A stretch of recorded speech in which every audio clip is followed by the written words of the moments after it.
Oh bonjour Internet, comment va? Aujourd'hui nous allons parler d'un critère de diagnostic et un que je connais très très bien, à savoir les intérêts restreints. Certains diraient qu'il ne s'agit que d'une passion peut-être exacerbée.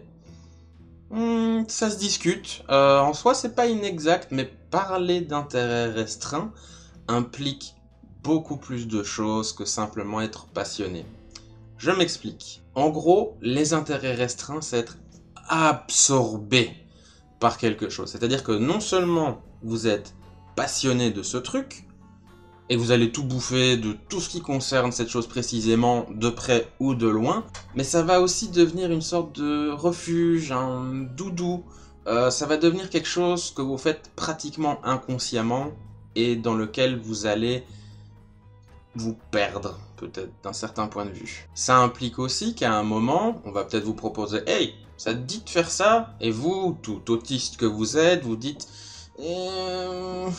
Non, je préfère étudier pour la 842e fois mon encyclopédie de dinosaures. » Tu verrais, la page 18, elle est magnifique. C'est une super photo de Triceratops, tu vois. D'ailleurs, tu sais que le Triceratops, c'était une proie du T-Rex, mais que, techniquement, bah, c'est pas forcément garanti que le prédateur, il bouffe le Triceratops, parce que d'ailleurs, on a retrouvé des squelettes qui témoignent de... Et bla bla bla bla bla bla bla bla bla bla bla bla bla. Vous avez compris. Je grossis les traits, forcément. Mais on n'est pas si loin que ça non plus. Il y a certaines personnes autistes qui n'ont pas d'intérêt restreint, notamment les femmes. Même si ce critère, les intérêts restreints, ça fait partie intégrante du processus de diagnostic et que c'est l'un des 3 grands piliers sur lesquels on se base, il n'est pas strictement indispensable. En effet, certaines femmes, par exemple, n'ont pas ces intérêts restreints du tout.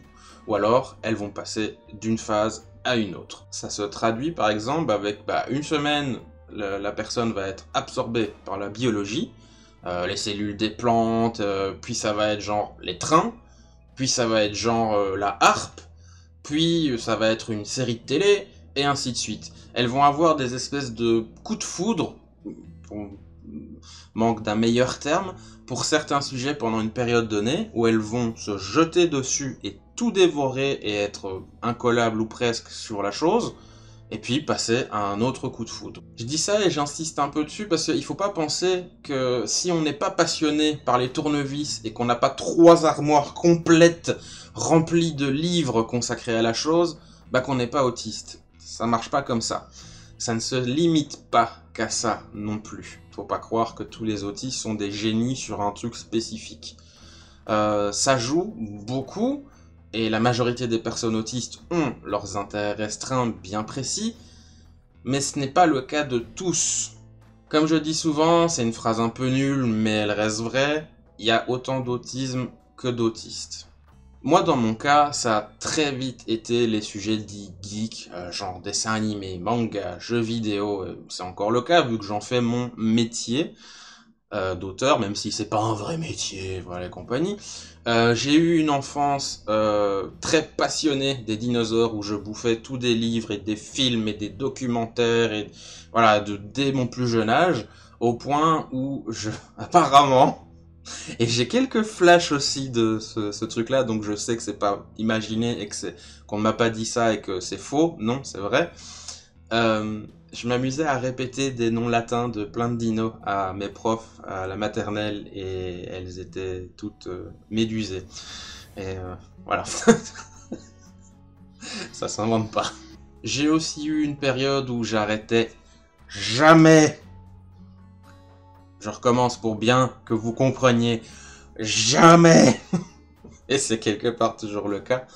D'étudier, littéralement étudier le monde du métal. Donc ça veut dire connaître les années des albums, les labels, les membres du groupe, les sous-genres, les genres, les...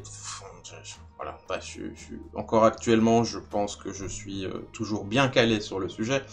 Puis, quand je me suis mis à Magic, j'étais une encyclopédie vivante du jeu, où j'ai dépensé d'ailleurs une fortune dedans. À ce moment-là, Magic, j'étais la définition littérale de l'autiste cliché. Je sortais les numéros de cartes, l'édition, la rareté, les éventuels reprints, l'effet de la carte, genre bah qu'est-ce que c'est une 2-1 pour 2 mana, enfin bref, son dessinateur, enfin voilà, voilà, j'étais le cliché de l'autiste. J'ai arrêté Magic pour diverses raisons, certaines étant hors de ma volonté, notamment le fait que j'ai dû vendre toute ma collection pour financer mes projets actuels, voilà, notamment le fait que mon PC qui fait le montage là, ça a été financé par ma collection de Magic. Mais encore aujourd'hui, j'ai cet attrait pour le jeu, voir le logo du Magic, ça me parle, ça me touche, ça... Ah. Et si un jour j'étais riche, je rachèterais ma collection entière, pas pur principe, c'est genre... imaginons je gagne à l'euro million, voilà, 40 millions, ok, dans les... peut-être pas le premier, mais dans genre les 5 premiers achats que je ferai, les dépenses, et je rachète ma collection. Par principe, c'est genre, c'était ma collection, c'était mes cartes. Enfin voilà, vous voyez, et entendez que ça me parle encore, il y a encore ce petit truc. Enfin voilà, le principe d'intérêt restreint, c'est ça, c'est être absorbé, mais genre, le truc suce notre âme comme ça, par quelque chose comme un vrai trou noir, et vous êtes dedans, et vous êtes content d'accumuler de plus en plus de connaissances pointues sur la chose, même si c'est des trucs qui servent à rien. Maintenant, je vais détailler les, entre guillemets, pour et contre de la chose, et les effets éventuels de ces intérêts restreints. Ça peut devenir notamment un problème dans certains cas, parce qu'il faut que la personne soit ouverte, qu'elle ne passe pas tout son temps H24 pendant genre 3 ans sur un truc précis. Il faut que qu'elle s'ouvre, qu'elle sorte, qu'elle puisse s'intéresser à d'autres choses. Vous voyez quoi. L'un de ces soucis et des conséquences d'être un peu monomaniaque sur un thème ou un sujet précis, c'est que, et que ça m'arrive encore actuellement, imaginons je débarque dans un vocal Discord avec des gens qui sont dans un Discord qui m'intéresse, avec des sujets qui m'intéressent et tout, mais je débarque dans un groupe, et parfois même des gens que je connais, et ils sont en train de parler d'un truc où ils sont dans une phase où, mettons, je sais pas moi... ils sont dans une phase où ils vont parler de Doctor Who, par exemple. C'est une série que moi, je m'intéresse pas. Mettons que cette discussion, ou le jeu dont ils parlent, ou n'importe quoi, ou la série, comme j'ai dit, avec Doctor Who, moi, je débarque, j'entends qu'ils parlent de ça. Déjà, j'ai pas forcément la facilité de débarquer ainsi dans une conversation. J'ai pas forcément tous les codes, ça s'est amélioré, mais bon, voilà, c'est pour l'exemple. Moi, j'entends qu'ils parlent de ça, et je suis genre... j'y connais rien à ce truc, en plus ça m'intéresse pas. Et le double effet qui se coule, qui peut parfois en plus devenir un peu triste, c'est qu'on se sent invisible. Donc je reprends l'exemple de la conversation Discord, mais vous, votre passion, votre truc que vous êtes à fond dedans, c'est genre l'élevage de mares ou d'huîtres, j'en sais rien. Et vous vivez et ne respirez que ces sujets-là. Il est possible que ces gens, les gens du channel Discord et les gens dans son ensemble, ils s'intéressent pas à ce que vous aimez, c'est pas leur truc. Et vous êtes là face à 3, 4, 5, 6 personnes dans ce channel Discord qui causent d'un truc dont vous avez rien à foutre, mais eux c'est pareil. Et du coup, vous dites rien, vous dites à peine genre bonjour, puis ils continuent à parler, ouais tu sais, Doctor Who, machin, etc. Et toi t'es là, tu dis rien, j'aimerais bien parler de mes homards et mes huîtres.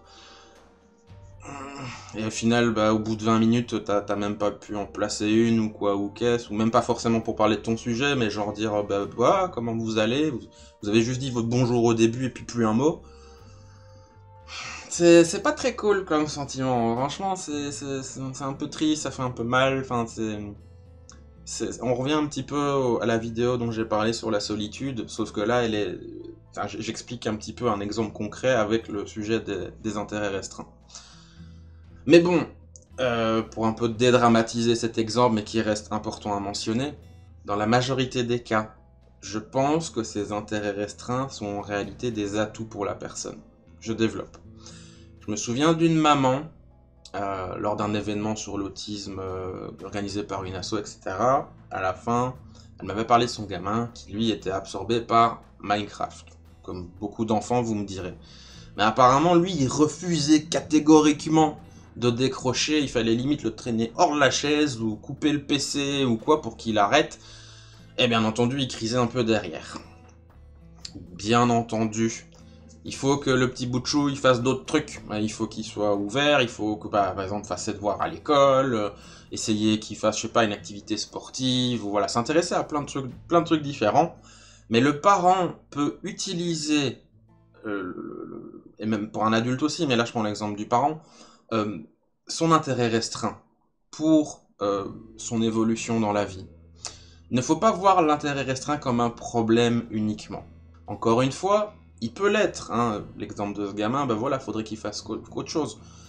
Mais si la personne est quand même un minimum ouverte, hein, et qu'elle passe pas 24 heures les yeux rivés devant Minecraft, comme dit précédemment, ben ce gamin, si on arrive à quand même travailler un petit peu le fait qu'il ne soit pas que sur Minecraft tout le temps et il s'en fout du reste et machin, il pourrait devenir youtubeur, il pourrait devenir programmeur informatique, il pourrait être informaticien, mais quand je parle le terme genre pièces, les hardware, il pourrait faire les nouvelles cartes Nvidia, il pourrait être architecte, mathématicien, enfin...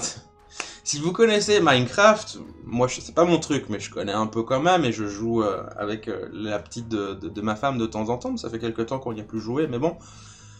Vous savez tout ce que ça veut dire hein, de jouer à Minecraft, tout ce que ça implique et tout ce qui peut s'appliquer à Minecraft. Tout ce que je viens de dire là, Minecraft peut le faire. Vous savez qu'il y a des joueurs, ils se sont amusés à faire des PC, des vrais ordinateurs, dans Minecraft.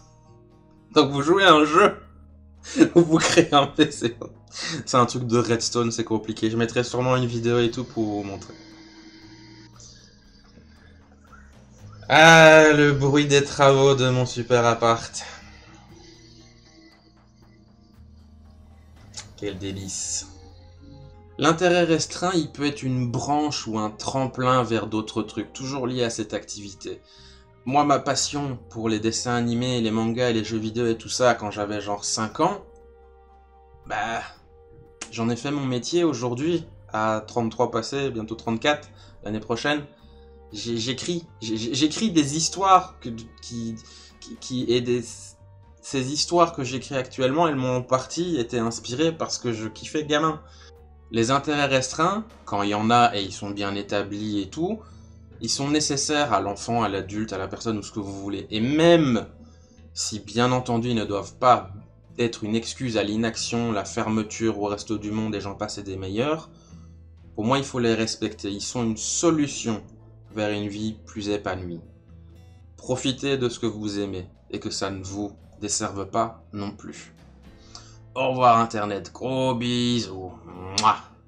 Et aussi essayez de d'être quand même modéré ou raisonne. Comme disait ma femme, hein. Vous voyez, j'ai une photo d'elle. Abonnez-vous, likez, partagez, appuyez sur la cloche, puis mettez un commentaire aussi, hein.